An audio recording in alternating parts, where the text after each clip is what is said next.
সরকার পতনের দাবিতে ব্যারিকেড ভেঙে পার্লামেন্ট ভবনে ঢোকার চেষ্টা পেরুর বিক্ষুব্ধ জনতার। দায়িত্ব নেবার পরপরই এমন নজিরবিহীন ক্ষোভের বিস্ফোরণ দেখছেন পেরুর নবনিযুক্ত প্রেসিডেন্ট হোসে জেরি। জেনজিদের ডাকে দেশজুড়ে চলছে ব্যাপক বিক্ষোভ সংঘর্ষ। সবচেয়ে সহিংস পরিস্থিতি রাজধানী লিমায়। বৃহস্পতিবার এক বিক্ষোভকারীর মৃত্যুর জেরে আরও তীব্র হয়ে উঠেছে আন্দোলন। বিক্ষোভকারীদের ছত্রভঙ্গ করতে টিয়ারশেল, ককটেল ছোড়ে পুলিশ, চালায় ব্যাপক ধরপাকড়। এরপরও দমানো যায়নি আন্দোলন। পরিস্থিতি সামলাতে হিমশিম খাচ্ছে নিরাপত্তা বাহিনী। রাজধানীতে জারি করা হয়েছে জরুরি অবস্থা।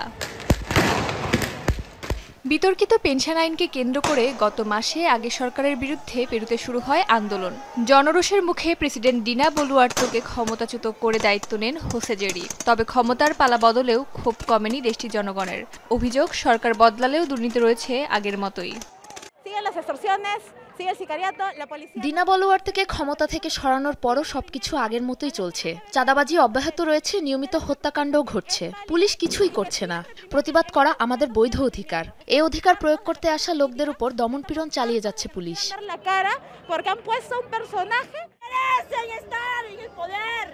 এরা ক্ষমতায় থাকার যোগ্য নয়, এটা সম্পূর্ণ অবৈধ। আমরা এই সমস্যার সমাধান দাবি করছি। ওরা প্রতিদিন মানুষ হত্যা করছে, আর পুলিশ শুধু ক্ষমতাসীনদের রক্ষা করছে। লাগামহীন দুর্নীতিতে ক্লান্ত পেরুর সাধারণ জনগণ এখন গোটা দেশের রাজনৈতিক ব্যবস্থার সংস্কার চায়। অস্মিতা বিশ্বাস, যমুনা নিউজ।